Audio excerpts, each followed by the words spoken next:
काठमाडौँ वरिपरि पनि छ, काठमाडौँभन्दा बाहिर पनि छ, धरानतिर पनि छ, पहाडहरू धेरै छ। त्यस्तो ठाउँलाई विकास गरेर बाटो ढल पानी बत्ती सबै सुविधा राखेर बस्न लायकको ठाउँ बनाउने, सहकारी पिरियडहरूलाई त्यो जग्गा लिन चाहेको खण्डमा त्यो जग्गा दिने, आफ्नो रकम बराबरको जग्गा दिने। 1 करोडभन्दा कम जम्मा गरेकालाई पहिला प्राथमिकता गरेर जग्गा लिन चाहेको ठाउँमा जग्गा लिन खोज्यो भने जग्गै दिने, पैसा लिन खोजेको छ भनेदेखि राष्ट्र बैङ्कको तरलता अनुसार 5 लाख सकिन्छ कि 10 लाख सकिन्छ, किस्ता गर्दै चुक्ता गर्दै जाने। अब त्यसपछि त्यो जग्गा लियो भने त्यही जग्गा सरकारलाई ढिटो राख्न सकिन्छ।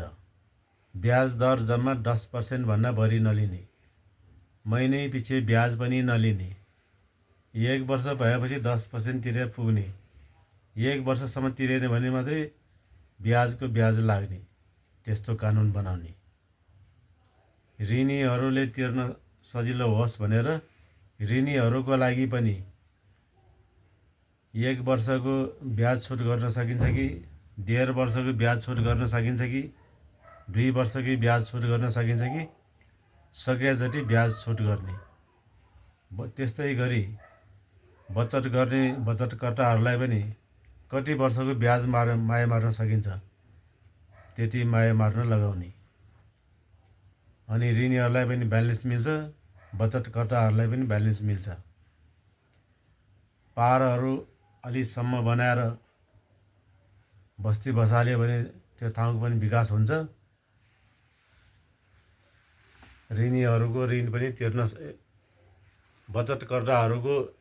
बचतकर्ताहरूलाई तिर्नुपर्ने पैसा पनि तिर्न सकिन्छ। देशको विकास पनि हुन्छ, पीडितहरूको पैसा पनि फिर्ता पाउँछ। यसरी विकास गर्दै लाने। अरू समस्या पनि धेरै छ यो देशमा। दिनहुँ जनताको समस्या बुझ्ने, जनताको समस्या बुझ्नलाई 3 जना व्यक्ति चाहिँ राख्ने, 8 घन्टाको ड्युटी फरक पारेर 3 जना व्यक्ति दिनका दिन फोन समस्या बुझ्नको लागि फोन उठाउने व्यक्ति राख्ने। त्यो जनताको समस्या टिपेर कानुनमा लेखेर सुधार गरिहाल्ने, लागू गरिहाल्ने, फटाफट काम गर्ने, तलब खानको लागि मात्रै काम गर्ने होइन, काम गरे बापतको मात्रै तलब लिने।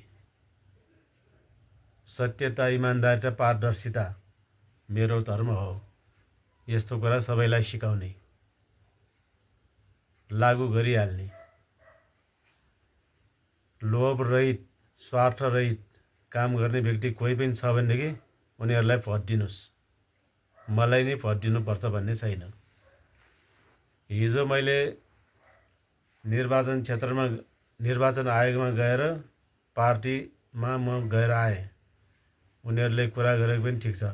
उनीहरूको पार्टीको नाम सार्वभौम नागरिक पार्टी। यो देशका 3 करोड जनतालाई सुख दिने मनसाय छ। उनीहरूको पार्टीको लक्ष्य पनि राम्रै छ। बुद्धले भने जस्तै समस्या आउँछ, त्यसको समस्याको कारण पनि हुन्छ, निवारण समस्याको समाधानको बाटो पनि छ। कोही पनि चिन्ता लिनु पर्दैन। समस्या आयो भनेर आत्तिनु पर्दैन, त्यसको समाधान पनि हुन्छ। कोही पनि आत्तिनु पर्दैन, चिन्ता लिनु पर्दैन, निराश हुनु पर्दैन।